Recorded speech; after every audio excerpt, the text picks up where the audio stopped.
आधार update करण्याची शेवटची तारीख जवळ आली आहे. तुम्ही तुमचा आधार 14 जून 2026 पर्यंत मोफत अपडेट करू शकता आणि हे करणे खूप महत्त्वाचे आहे. कारण आपला आधार सर्वत्र वापरला जातो. कोणत्याही सरकारी योजनेचे फायदे घेण्यासाठी असो किंवा बँक खाते उघडण्यासाठी असो, ही सर्व कामे आधारशिवाय शक्य नाहीत. सर्वप्रथम आपल्याला आपलं ब्राउझर उघडावं लागेल आणि तिथे आपल्याला माझा आधार शोधावे लागेल. सरकारची अधिकृत वेबसाईट आपल्यासमोर येईल. या पोर्टलद्वारे आपण आपला आधार सहजपणे अपडेट करू शकतो. आपल्याला खाली पृष्ठावर यावे लागेल आणि दस्तऐवज अपडेटचा पर्याय दिसेल. याच्यामध्ये ओळखीचा पुरावा आणि पत्त्याचा पुरावा अद्ययावत करावा लागेल. आपल्याला दिसेल की ही सेवा 14 जून 2026 पर्यंत मोफत आहे. जर आपण या पर्यायावर क्लिक केले तर आपल्याला प्रदान करण्याच्या कागदपत्रांची यादी आपल्यासमोर येईल. जर आपण भाग 2 सबमिट टॅबवर क्लिक केले तर येथे अनेक कागदपत्रे दिली जातात. जसे की आपल्याकडे ration card, passport, pan card आहे, मतदान ओळखपत्र, ड्रायव्हिंग लायसन्स आहे. या प्रकारे कोणत्याही कागदपत्र तुम्ही ओळखपत्र म्हणून देऊ शकता. यासोबत तुम्हाला पत्त्याच्या पुराव्याच्या कागदपत्र देखील द्यावे लागेल. काही कागदपत्रे पत्त्यासाठी देखील वैध आहेत. जसे की पासपोर्ट, मतदान ओळखपत्र, कार ड्रायव्हिंग लायसन्स हे ओळखपत्रासह पत्त्याच्या पुराव्यासाठी वैध आहेत. म्हणून पुन्हा तुम्ही फक्त एकच कागदपत्र अपलोड करू शकता. परंतु जर तुमच्या बाबतीत असे कोणतेही कागदपत्र असेल जे ओळखपत्र मानले जाते, तर अशा परिस्थितीत तुम्ही तुमचे ration card, bank passbook, driving licence देऊ शकता किंवा तुम्ही वीज, पाणी किंवा टेलिफोनचे कोणतेही बिल देऊ शकता. तर आता आपण कसे अपलोड करायचे ते पाहू. आपण सबमिट करण्यासाठी क्लिक करा या पर्यायावर क्लिक करू. नंतर येथे आपल्याला आधार क्रमांक प्रविष्ट करण्यास सांगितले जाईल. म्हणून आपण येथे आपला 12 अंकी आधार क्रमांक प्रविष्ट करू. तोच कॅप्चा कोड प्रविष्ट करू आणि ओ-टी-पी सह लॉगिनच्या टॅबवर क्लिक करू.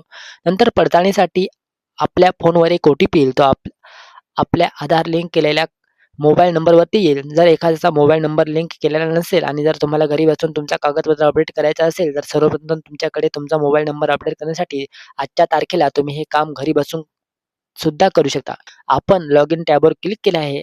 आपण आधारसह लॉगिन केलेले आहे. आता जर आपल्याला कागदपत्र अपडेट करायचे असेल, तर पुन्हा पर्याय येत आहे. आपल्याला या पर्यायावर क्लिक करावे लागेल. इथे तुम्हाला दिसेल की प्रक्रिया मोठ्या प्रमाणात बदललेली आहे. आता एकूण तुमचे कागदपत्र अपडेट करण्याचे काम 4 चरणामध्ये पूर्ण होईल. त्यापैकी 2 चरण वापरकर्त्याने पूर्ण करावे लागतील आणि 2 चरण सरकार करेल. आता तुम्हाला येथे कोणत्याही शुल्क भरावे लागणार नाही. परंतु याद्वारे तुमचे री-के-वाय-सी एका प्रकारे केले जाते. जर आपण म्हटले की कोणतीही दुरुस्ती होईल, तर कोणतीही दुरुस्ती होणार नाही. तुमच्या आधार कार्डवर जो काही डेटा आहे, तोच डेटा तोच राहील. त्यात कोणताही बदल होणार नाही. विशेषतः तुम्ही जर तुम्हाला काळजी वाटत असेल की तुमच्या वडिलांचे नाव बदलणार नाही, तर असे काही नाही. येथे तुमच्या सर्वांची माहिती सारखीच राहील.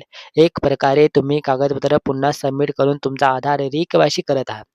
आपण पुढील टॅबवर क्लिक करू. आपल्या आधार कार्डचे सर्व सध्याचे तपशील येथे दिसतील. हे आपचे स्वतःचे तपशील आहेत. आम्ही व्हेरिफाय पर्यायावर क्लिक करू आणि पुढील टॅबवर क्लिक करू. आता हे पेज आपल्यासमोर आलेले आहे, जिथे आपल्याला ओळखपत्राचा पुरावा आणि पत्त्याचा पुरावा कागदपत्र अपलोड करायचे आहेत. येथे प्रत्येक कागदपत्राचा आकार सरकारने ठरवलेला आहे. तुम्ही जास्तीत जास्त 2 MBचा कागदपत्र अपलोड करू शकता. तुम्ही कागदपत्र JPEG, PDF स्वरूपात अपलोड करू शकता. तर मी तुम्हाला इथे एक सांगतो, की कागदपत्र जसे मी आधी यादी दाखवली होती, तुम्हाला कागदपत्रे देखील दाखवून मी या पर्यायावर क्लिक केल्यानंतर अनेक कागदपत्रे पर्याय दिसतात. जसे की तुमच्याकडे नरेगा जॉब कार्ड असेल, पॅन कार्ड असेल, ई-पॅन देखील इथे अपलोड केला जाऊ शकतात. यासोबत तुम्ही मतदान ओळखपत्र असेल, ड्रायव्हिंग लायसन्स असेल, ई-वोटर ओळखपत्र देखील देऊ शकता. त्यामध्ये तुम्हाला अनेक कागदपत्रांचा पर्याय मिळतो. तुमच्याकडे कोणतेही कागदपत्र असेल, तर तुम्ही तेथे निवडू शकता. जर तुम्ही SC, ST, OBC प्रमाणपत्र बनवलेले असेल, ते राज्य सरकारने जारी केले असेल, तर ते देखील इथे अपलोड केले जाऊ शकते. म्हणून आपण जे कागदपत्र देऊ इच्छितो ते निवडून एक्सेप्ट या पर्यायावर क्लिक करा.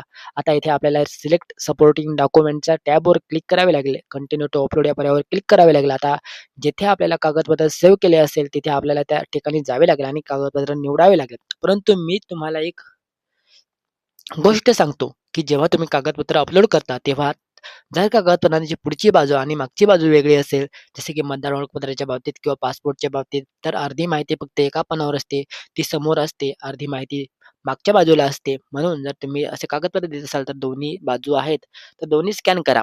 जर तुम्ही ते मोबाईल फोनवर करत असाल, तर तुम्ही त्यातून फोटो काढू शकता, जेणेकरून अपलोड करण्यात आलेली कोणतीही अडचण येणार नाही. आता तुम्ही पुन्हा येऊन हे दस्तावेज अपलोड करू शकता. आपण मी तुम्हाला एक गोष्ट सांगतो, की ई कागदपत्रे देखील अपलोड केली जाऊ शकतात. जसे की तुम्ही नावात उल्लेख पहिला आहे.